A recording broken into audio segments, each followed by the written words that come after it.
Hello, everyone. This is Dorie Clark, and we are here with our weekly edition of Newsweek's interview show, Better, where we talk to authors, to entrepreneurs, and top executives about strategies that we can apply in our lives and careers to make ourselves better. And today's guest is a wonderful author. He's a New York Times bestseller. His name is Brant Cooper. He is the author previously of The Lean Entrepreneur, and his new book is Disruption Proof, which all of us need these days. Brant, very nice to connect with you. Thanks for coming here. Great to connect with you. Thank you for having me. Thank you. And for everyone who is tuning in from around the world, please feel free to type into the chat box and let us know who you are, where you're watching from, and questions that you have for Brant about how you can make yourself disruption proof and how to drive change, how to create value, and all the good things that we're trying to do. So Brant, with your new book, I think we probably don't need to cover why it's important to be disruption proof. I think most of us are fairly bought into that concept. But I'd love to hear more about your thoughts about what we're missing. I think most people are like, yes, this sounds like a very good idea. What are one or two things that more people should be doing but aren't? Yeah, so the first thing I'd say, I guess, is that this is the new normal. So don't wait for something that's pre-pandemic to come back. It's not coming back. And so I think the first thing is really just a call to action that you need to change things for our current environment. I also think that when people think about disruption, they often think about startups and technology. And I think what you're alluding to and have picked up on is that the disruption is no, it's things like the pandemic and ransomware attacks and energy grid collapses and supply chain issues. And so I think I want people to imagine that, yes, these things have always gone on, but because of the digital age, we're so globally interconnected, and the speed of information and misinformation and disinformation, it's so fast that all of these things now ripple across the economy and ripple across our businesses. And so this is what we have to build our organizations to be more resilient towards. And so that's resilient is sort of one of the words that I use along with aware and dynamic to describe what we need to do. And so resiliency is having firm roots planted based upon the maybe the DNA of our organization or a competitive advantage, a differentiation, but also then being flexible. And aware means we have to purposefully go out and understand what the heck is going on in the world around us because it's going to affect us.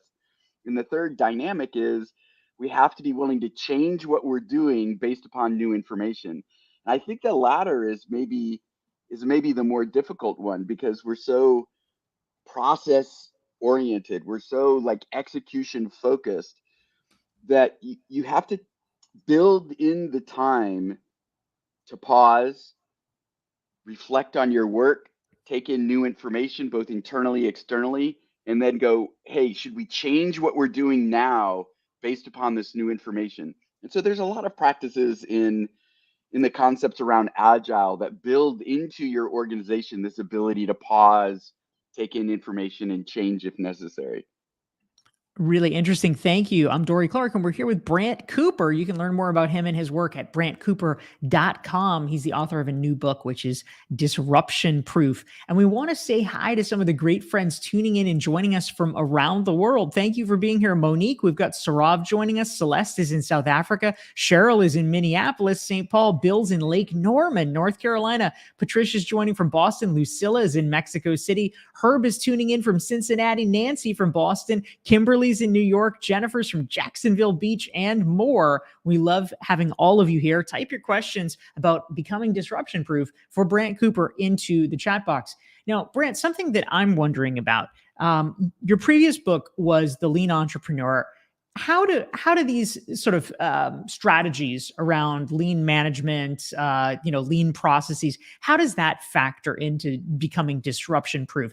Obviously, there is a sort of narrative progression and thread in your work, but how do you see it? And what are some principles that more of us could and should be applying?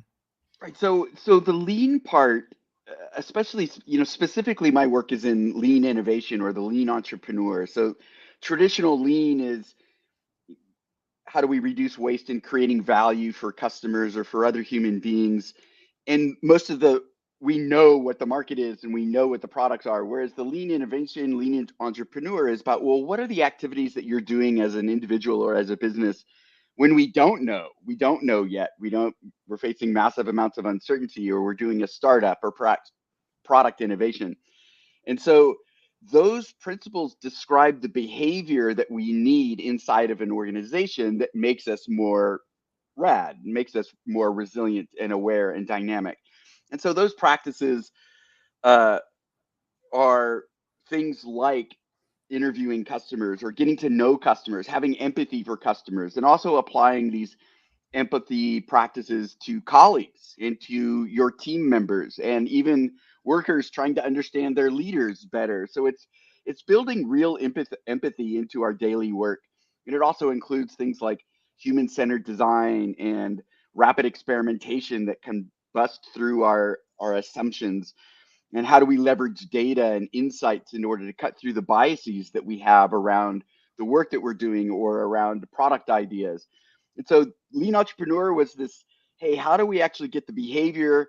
And then the disruption proof is really more like, okay, leaders, we really need to fundamentally change the way we manage work in order to allow the lean entrepreneur behavior to proliferate and scale. And I tell you, one of the amazing side effects of that is everybody wants to work that way. We hire smart, intelligent, creative people, and they want to be able to solve problems. And the behaviors of lean innovation or lean entrepreneurship is that behavior that they want to do. It makes them feel like they are driving impact and that they're solving problems. And we've got the big quit and the silent quit and all of these things, and people burned out.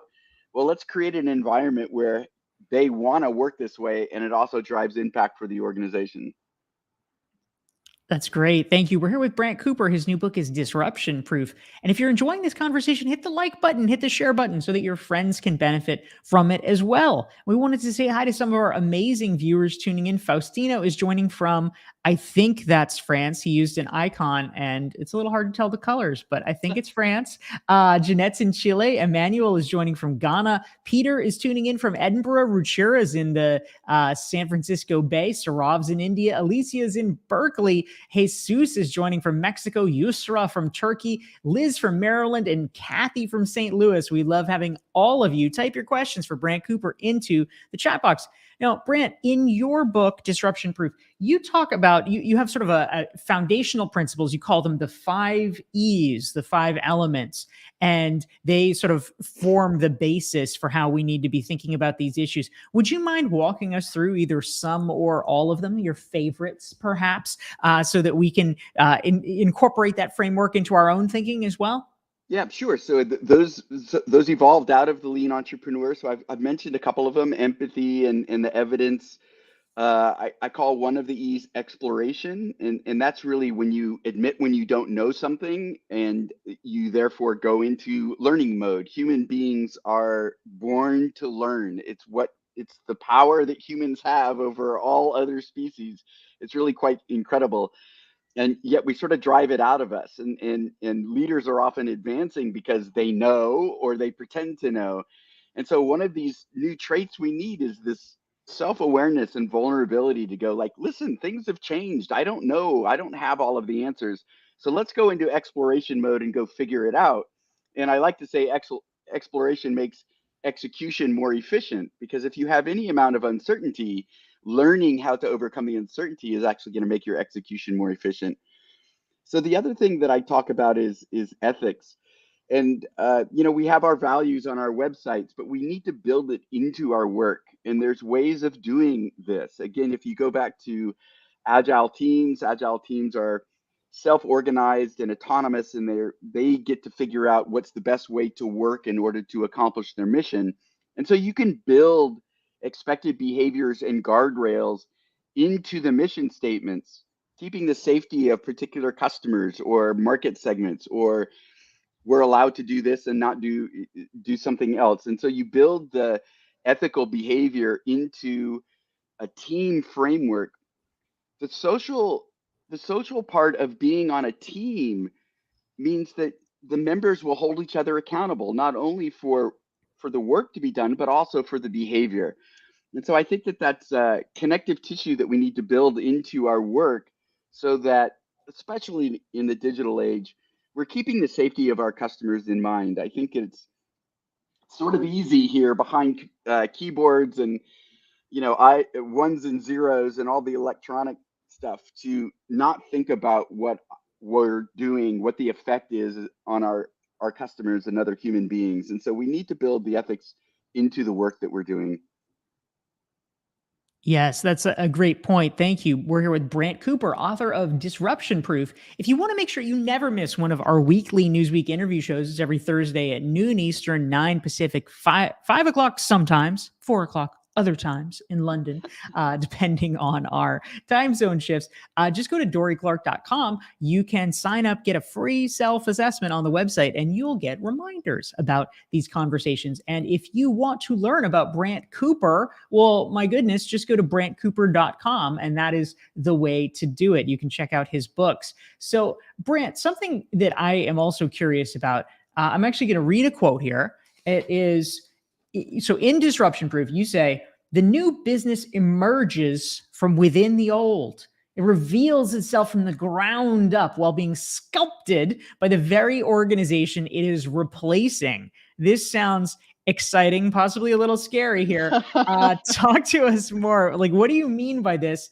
And how does this kind of recycling situation happen?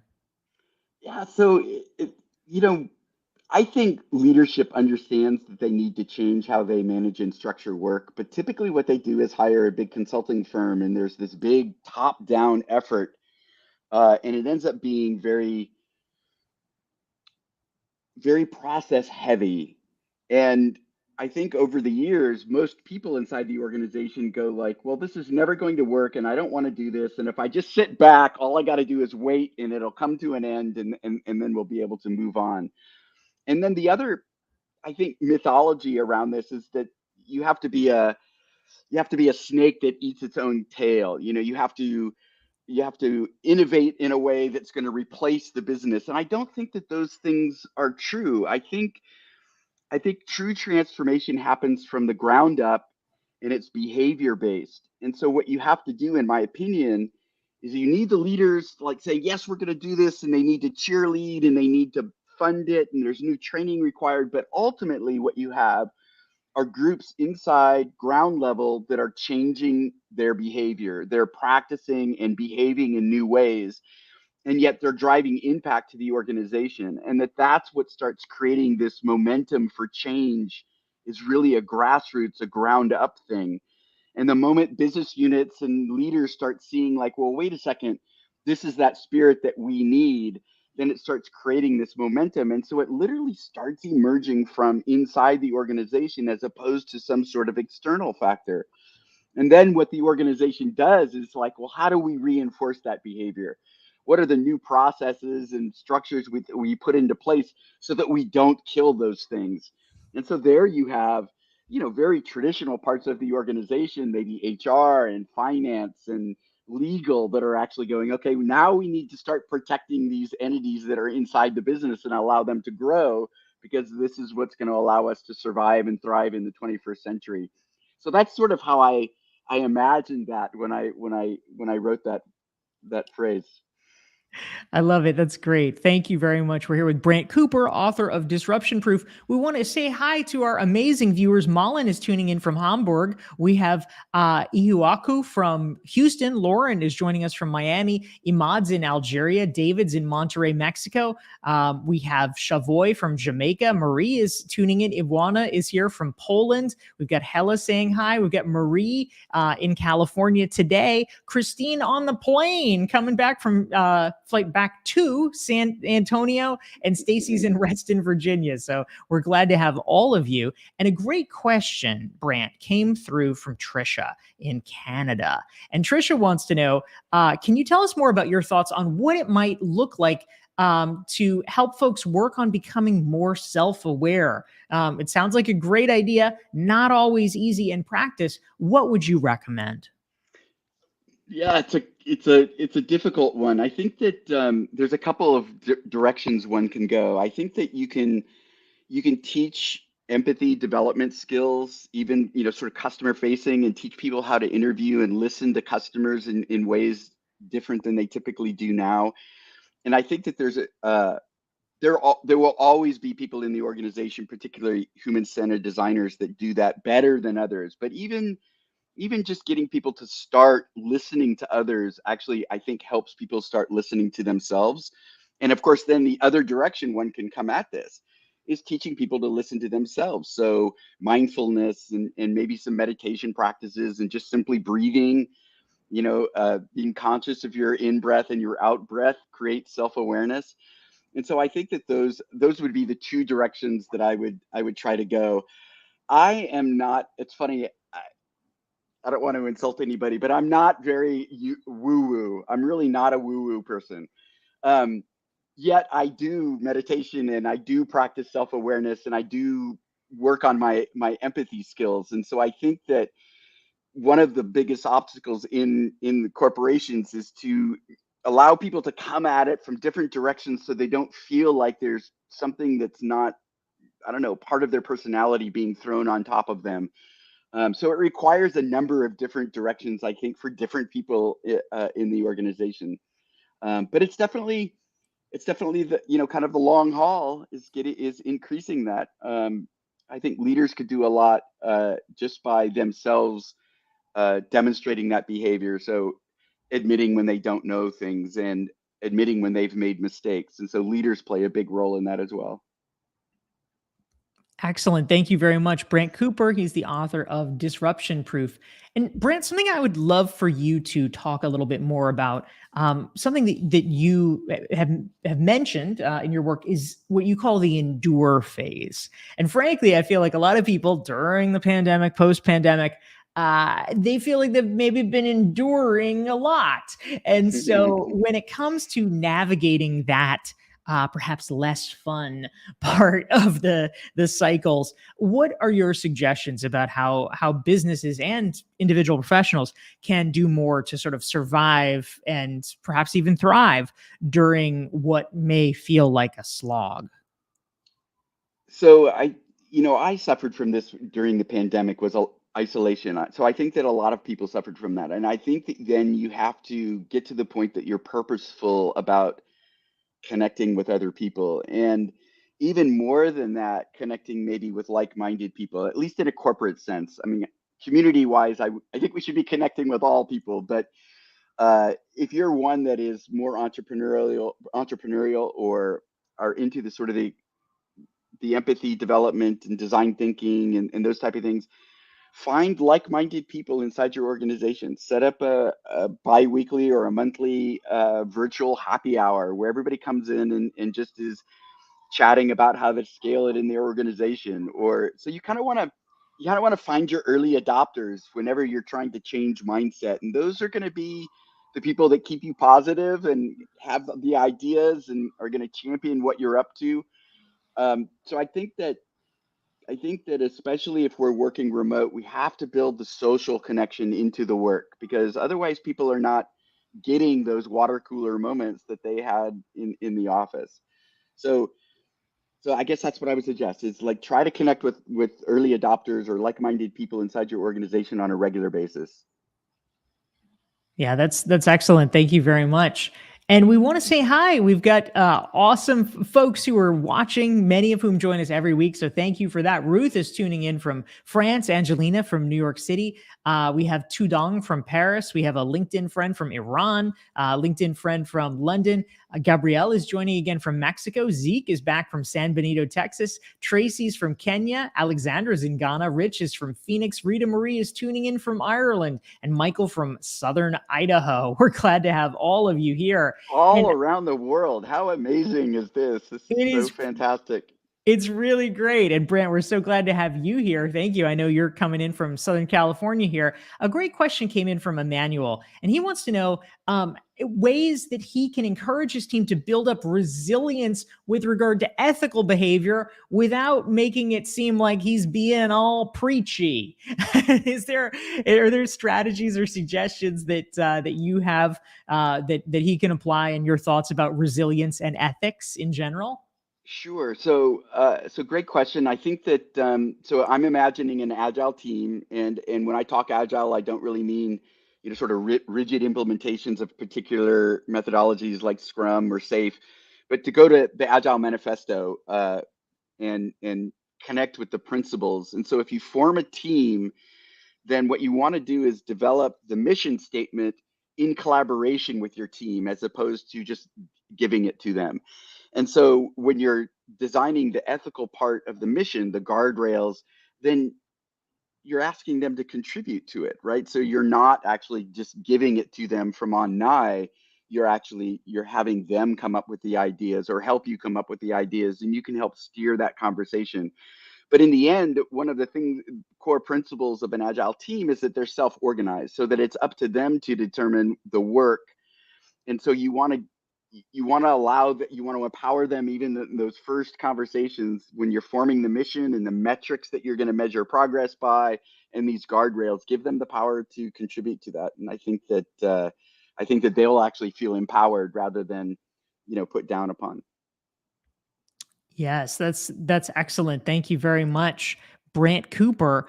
Brant, a new question came in from Alicia, and I think this is a great one. She wants to know, how do you recommend developing the humility to say, I don't know, so that people can enter the engaged learning and exploration mode described earlier? There's so much pressure sometimes, especially in the corporate world, as a leader to look like, to telegraph that, you've got it under control, everything. How can we get more comfortable being humble so we can make this kind of exploration happen?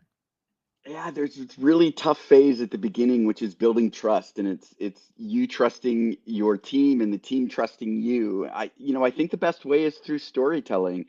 And so it doesn't have to be like a massive failure, or it doesn't have to be a recent failure, but just something in your career where things went sideways, and what you learned from that. And so you're recognizing that people make mistakes, and errors will be made, but there are also usually learning experiences. I remember that we were helping I believe it was Roche Diagnostics at the time, and the leader who had completely bought into this was really on his own journey for how he could empower people and really give them the means to conduct some of this behavior that we're talking about. And this man, it was just a massive man, 6'6" and two, I don't know, just 200 something, just a massive man, and a very hierarchical Swiss company. And people were really kind of scared of this man. And he's telling them, you have to go out and talk to customers. We're going to do this, and you're allowed to go talk to customers. And people were just still like, we're not allowed to talk to customers. I can't talk to customers. I'm not going to talk to customers. And he told this story of when he was younger, I guess one of his first jobs, where he had to dress up in a dinosaur outfit and go out into the world and talk to customers. And it was just such a great story that loosened up the room, and it was funny, and it was a little bit, a little humility there. And I think that was like a great kickoff to the work that we did with them, because it still took time to get people comfortable with it, but it did give them some encouragement to go and do that. So I think storytelling is really a powerful way to get that going. That's great. Absolutely. If you're not in a dinosaur outfit, it's already a good day. We are here with Brant Cooper. You can learn more about him at brantcooper.com. He's the author of books including The Lean Entrepreneur, and his most recent one is Disruption Proof. Now, Brant, something that I'm curious about. Speaking of disruption, this has been a kind of week for the record books when it comes to the tech industry and the massive layoffs that have happened. It was 11,000 laid off at Facebook/Meta just this week. In recent, Yeah. Was it also this week? Yeah. Half of Twitter staff was laid off. You've seen layoffs at places like Stripe, et cetera. This is a seismic shift for the tech industry. So if you were advising these companies and or these employees who really have not in the past decade seen conditions like this, they've always been, the tech companies have been growing, and massive job shedding is a fairly new phenomenon, at least in this decade. What is your advice as someone who deals with disruption and entrepreneurship? Yeah, that's really a tough one. I mean, I think that I actually think the Twitter layoffs gave cover for all these other tech companies to follow suit. I think we've essentially manufactured this recession that we're going to go into, and I think that we shouldn't be managing our economy in that way, in my opinion. Um, I think that most of these type of reorganizations are examples of the top down, where they're actually not keeping in mind the efficiency of their mission. In other words, the way we manage these things in the West tends to be, okay, we're slashing all across groups and departments in a way that cuts into the muscle of the organization. And I think it's the wrong way to do it. And it's all done for financial efficiency. But financial efficiency by itself is kind of dumb, to be honest. What we should be doing is being financially efficient in achieving our mission. And if we sort of in the West, we drop the mission part of it, the reason why we're in business. And so if you're being financially efficient in pursuing and conducting our mission, okay, that's good. That's understandable. But just sort of the blanket layoffs I think is just dumb. And I think that what you have then are fiefdoms and leaders that are reorganizing inside there, and they're cutting at the bottom, or they're cutting older people, sort of the expensive stuff, and they're not thinking of the mission. They're not thinking about what true efficiency is. And boy, I would much rather do a transformation from the ground up and shred some of the leaders. But anyway, for those that have been cut, side hustle time. I mean, we live in an age where it's just incredible what you can do with digital technology, and taking some of your expertise and practicing some of these lean entrepreneur techniques, and trying to figure out if you can generate some revenue on the side. I tend to be a little optimistic, but I think we're going to bounce back quickly, because I think most of these companies are sitting on a ton of cash, and sort of the moment we get to the point where the Fed is like, okay, we're done destroying the economy, we'll start seeing a very quick rebound. I'm hopeful, but I think that this is a good opportunity for people to practice their empathy skills, run some experiments, try to figure out if there's ways that they can create some value for some other humans, and generate some revenue based upon that. Fantastic. We're here with Brant Cooper. His new book is Disruption Proof. And I couldn't agree more. In my book, Entrepreneurial You, I talk about how people can create multiple income streams in order to make themselves more professionally Nice. secure. So I'm right there with you. If you're interested in any of this, make sure you get Brant's new book. It's called Disruption Proof. His previous book is The Lean Entrepreneur, and there's Entrepreneurial You as well. Brant Cooper, thank you so much for joining us. Such a fun conversation, Dorie. Thanks so much for having me. Thank you. And thanks to everyone who's tuning in from around the world. We're here every Thursday. We look forward to seeing you again next week, and take care.